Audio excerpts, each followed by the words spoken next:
Olá, meus irmãos, olá, minhas irmãs. Mais uma vez nós nos reencontramos e provavelmente você está reunido com sua família para ouvir a palavra de Deus. Mais uma vez, as circunstâncias nos colocam numa situação de fazer um culto diferente. Eu sei que essas circunstâncias impedem o nosso afeto físico, mas elas são incapazes de impedir que exercitemos a nossa comunhão. Elas são incapazes de impedir que exercitemos a nossa fé e o nosso amor por Cristo Jesus. E por falar em circunstâncias, hoje eu quero falar sobre 3 de 12 sinais que nos alertam de que esta pode ser a última geração. Por que 3 de 12 sinais? Porque em cada um dos próximos domingos, se Jesus não voltar, eu quero falar sobre 3. Qual será o primeiro sinal? O primeiro sinal está em Mateus capítulo 24, versos 6 a 8, que diz: E ouvireis de guerras e de rumores de guerras. Olhai, não vos assusteis, porque é mister que isso tudo aconteça. Mas ainda não é o fim. Porquanto se levantará nação contra nação, e reino contra reino, e haverá fomes e pestes, e terremotos em vários lugares. Mas todas essas coisas são o princípio de dores. Eu creio que estamos diante de um dos sinais de que esta é a última geração. Essa passagem ela consegue nos apresentar um retrato fiel de fatos, de imagens que aconteceram recentemente. O século que nos antecedeu deixou um rastro de sangue provocado por 2 grandes guerras. Essas 2 grandes guerras, somadas à onda violenta de difusão do comunismo no mundo, fizeram mais de 180 milhões de vítimas. O século que nos antecedeu fez centenas de milhares de vítimas de terremotos, fez centenas de milhares de vítimas de fome, fez centenas de milhares de vítimas de pestes em vários lugares, tudo isso ao mesmo tempo. E como foi que o século XXI se apresentou à humanidade? O século XXI se apresentou à humanidade com guerras. O século XXI se apresentou à humanidade com rumores de guerras. O século XXI se apresentou à humanidade com terremotos. O século XXI se apresentou à humanidade com a imagem da fome. O século XXI se apresentou à humanidade com pestes em vários lugares ao mesmo tempo.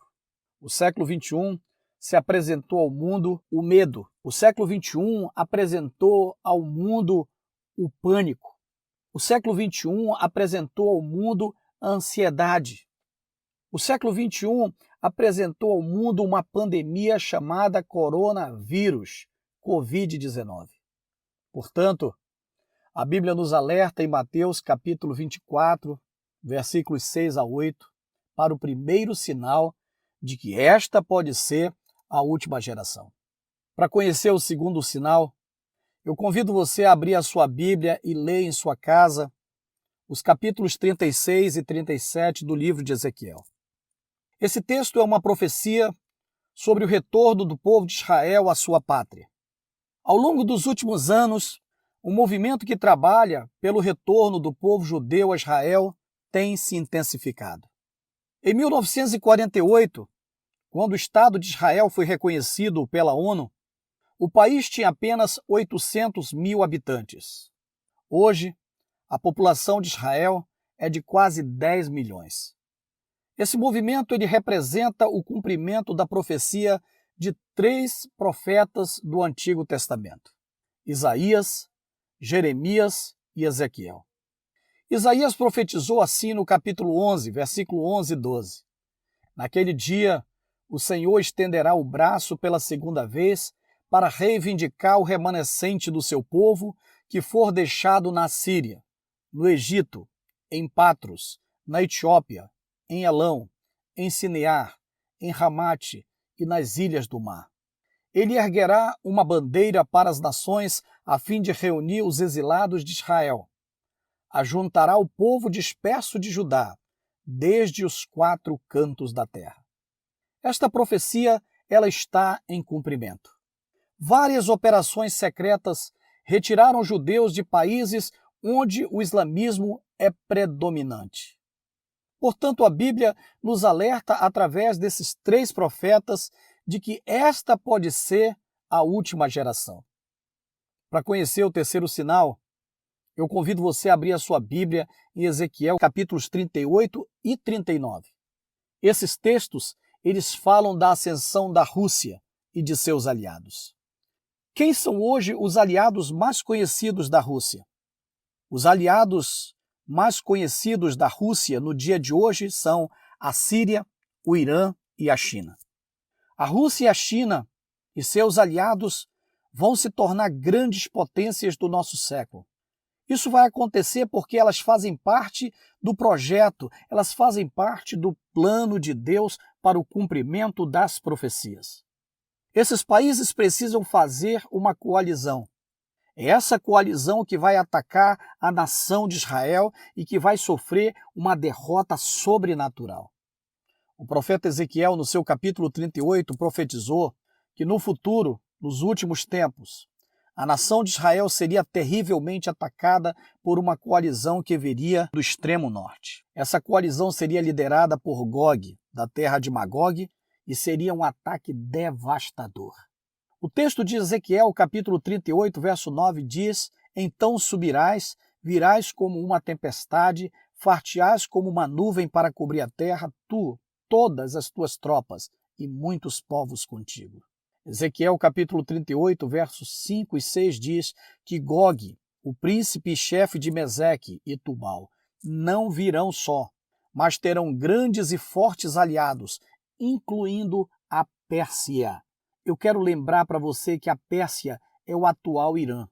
Há tempos que o Irã trama invadir Israel, mas para que tudo isso aconteça, é necessário que a Rússia, é necessário que a China, é necessário que os seus aliados se tornem grandes potências mundiais.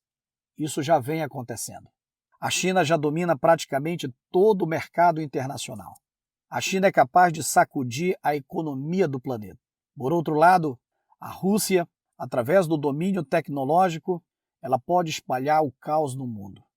Portanto, a ascensão da Rússia e a ascensão de seus aliados é um sinal de que esta pode ser a última geração. Por que eu estou apresentando a você esses sinais? Eu estou apresentando a você esses sinais por 3 razões. Primeiro, para mostrar a você que a Bíblia é a palavra de Deus. Segundo, para lembrar a você que todas as profecias vão se cumprir. E terceiro, porque eu quero que você esteja preparado para os alertas que estes sinais querem dar a você. O que esses sinais querem nos alertar? Esses sinais querem nos alertar para 5 coisas. Primeiro, que o fim está próximo. Segundo, que Deus está agindo como agiu nos dias de Noé. Terceiro, que Deus está usando toda forma de pregação, incluindo esta, para que ninguém seja considerado indesculpável no dia do juízo. Quarto, que Jesus está se preparando para buscar sua igreja. E quinto, que você precisa tomar uma decisão.